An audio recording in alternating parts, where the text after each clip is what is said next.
Hello and welcome back to my channel. मैं प्राची आज फिर स्वागत करती हूँ आप सबका। तो आज का जो हमारा टॉपिक है वो क्लास 12th के बायोलॉजी का है, जिसमें यूनिट सेकंड का फर्स्ट चैप्टर जो आ रहा है principles of inheritance and variations. तो आज के इस चैप्टर को स्टार्ट करने से पहले मैं स्टूडेंट्स के लिए एक बात बताना चाहती हूँ कि आज एक हमारे वीडियो के एंड में एक सरप्राइज कुछ है, मैंने आप लोगों के लिए रखा है। तो आप मेरे वीडियो को पूरा देखें और उस सरप्राइज का पूरा मजा ले।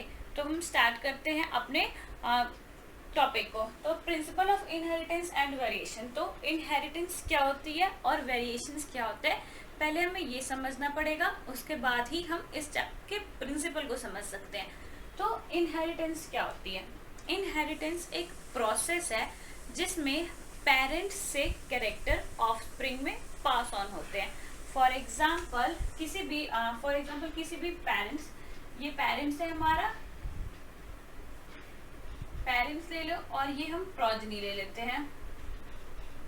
तो पेरेंट्स के पास सपोज करो 2 कैरेक्टर्स हैं। सपोज मैं एग्जांपल ले रही हूँ, कैरेक्टर्स तो बहुत होते हैं। 2 कैरेक्टर्स है कि पेरेंट्स टॉल है और जो इसका स्किन टोन है वो वाइट है। तो अब जो भी कैरेक्टर पेरेंट्स से ऑफस्प्रिंग में जाती है, इस प्रोसेस को हम इनहेरिटेंस कहते हैं। फॉर समझ रहे थे कि इस पेरेंट्स में टॉल और वाइट इस पेरेंट की कैरेक्टरिस्टिक है। तो प्रोजनी में मान लो टॉल वाली कैरेक्टर भी आ गई और वाइट वाली कैरेक्टर भी आई। तो जो भी ये कैरेक्टर है इस पेरेंट से इस प्रोजनी में पास ऑन हुई, ये प्रोसेस होगा जिस दौरान ये जो कैरेक्टर पेरेंट्स में है ऑफस्प्रिंग में आ रहे होंगे, उस प्रोसेस को हम इनहेरिटेंस बोलते हैं। तो कहीं भी डेफिनेशन आए अगर हम भूल जाते हैं तो क्या करेंगे, एग्जाम्पल इसे दिमाग में बैठा के रखेंगे कि एक पेरेंट्स है, एक उसका ऑफस्प्रिंग है। तो उस पेरेंट्स में कुछ कैरेक्टर थे जो कि ऑफस्प्रिंग में आ गए, तो जो आने का प्रोसेस है उसे हम इनहेरिटेंस बोलते हैं। तो ये जो प्रोसेस है इसे हम बोलते हैं इनहेरिटेंस। तो यहाँ से मैं उम्मीद करती हूँ आपको इनहेरिटेंस का मतलब क्लियर हो गया होगा कि इनहेरिटेंस हम बोलते किसे हैं। तो इनहेरिटेंस के बाद हमें समझना है वेरिएशंस क्या होती हैं और वेरिएशंस कैसे आती हैं। तो वेरिएशन को हम डिफाइन कर सकते हैं, जैसे इनहेरिटेंस को डिफाइन किया हमने कि जो भी प्रोसेस, जो भी कैरेक्टर को अपने ऑफस्प्रिंग में आने में जो प्रोसेस होता है उसे हम बोलते हैं इनहेरिटेंस। तो वेरिएशन नाम से ही पता चल रहा है कुछ बदलाव, कुछ थोड़ा डिफरेंस हो गया होगा। तो वेरिएशन उस डिग्री को कहा जाता है जिस डिग्री से जो कैरेक्टर है वो पेरेंट से ऑफस्प्रिंग में वेरी कर रहा होगा। इसमें एग्जांपल ये ले सकते हैं, तो पेरेंट्स का कैरेक्टर टॉल है और वाइट है, तो जो प्रोजनी होगा ये टॉल तो है पर जो इसके स्किन कलर होंगे, जो इसका स्किन कलर होगा थोड़ा सा डार्क होगा। तो पेरेंट्स से ऑफस्प्रिंग में वेरी कर गया कैरेक्टर, क्या वेरी किया, जो ये वाइट था ये डार्क है।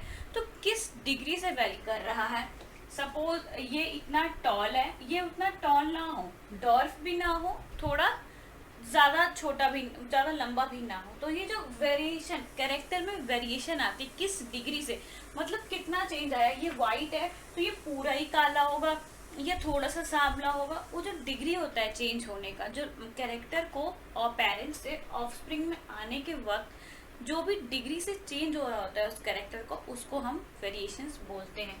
जो चेंज आए इसे हम बोलेंगे वेरिएशंस। तो इससे हमारे पास हमारा इनहेरिटेंस और वेरिएशन का मतलब क्लियर हो गया।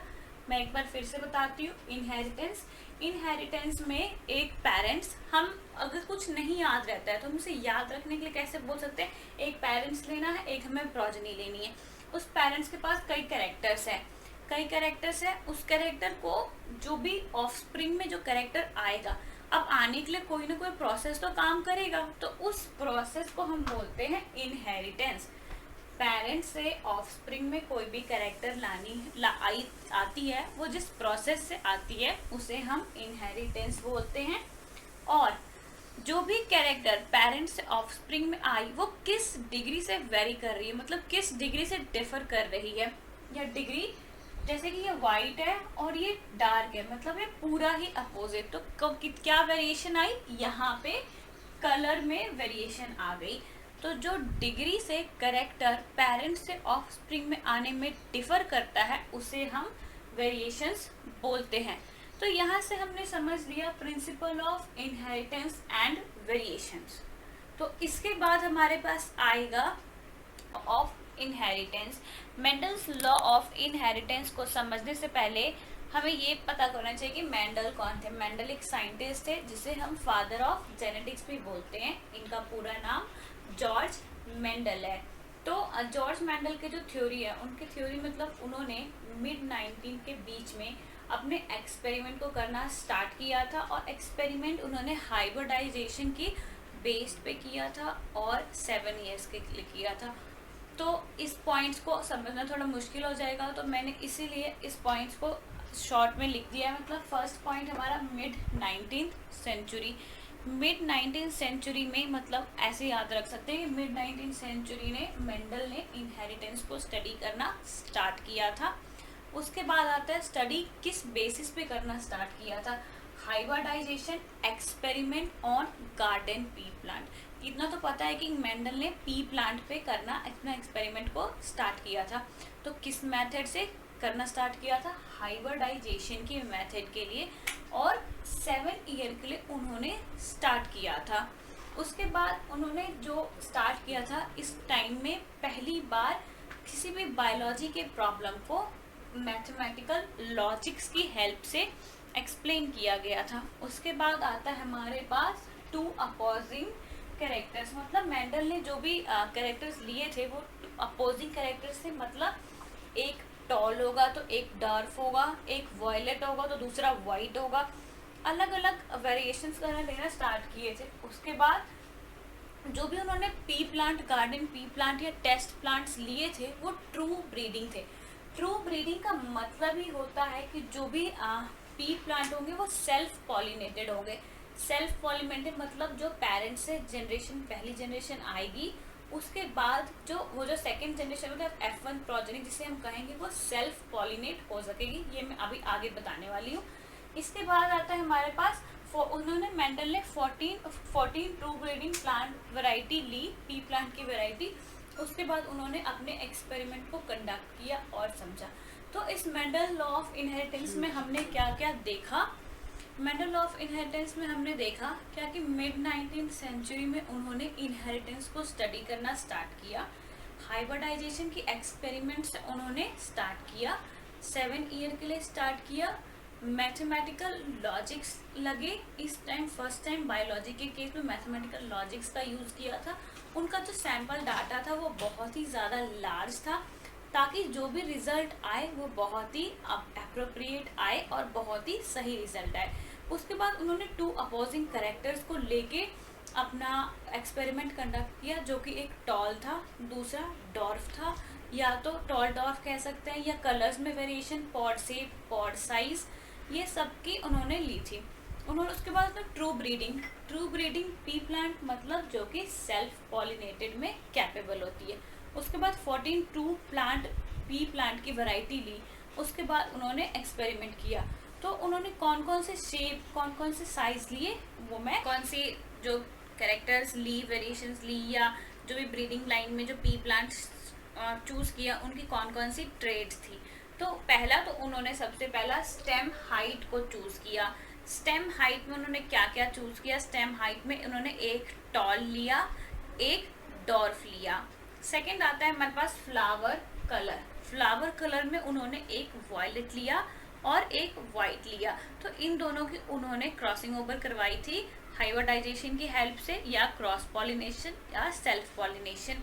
इसके बाद आता है हमारे पास थर्ड फ्लावर पोजीशन उन्होंने एक्सियल ली या टर्मिनल ली। फ्लावर पोजीशन में आता है हमारे पास उन्होंने हमारे फ्लावर पोजीशन को एक्सियल ली या टर्मिनल ली। स्टेम हाइट में टॉल ली या डॉर्फ ली।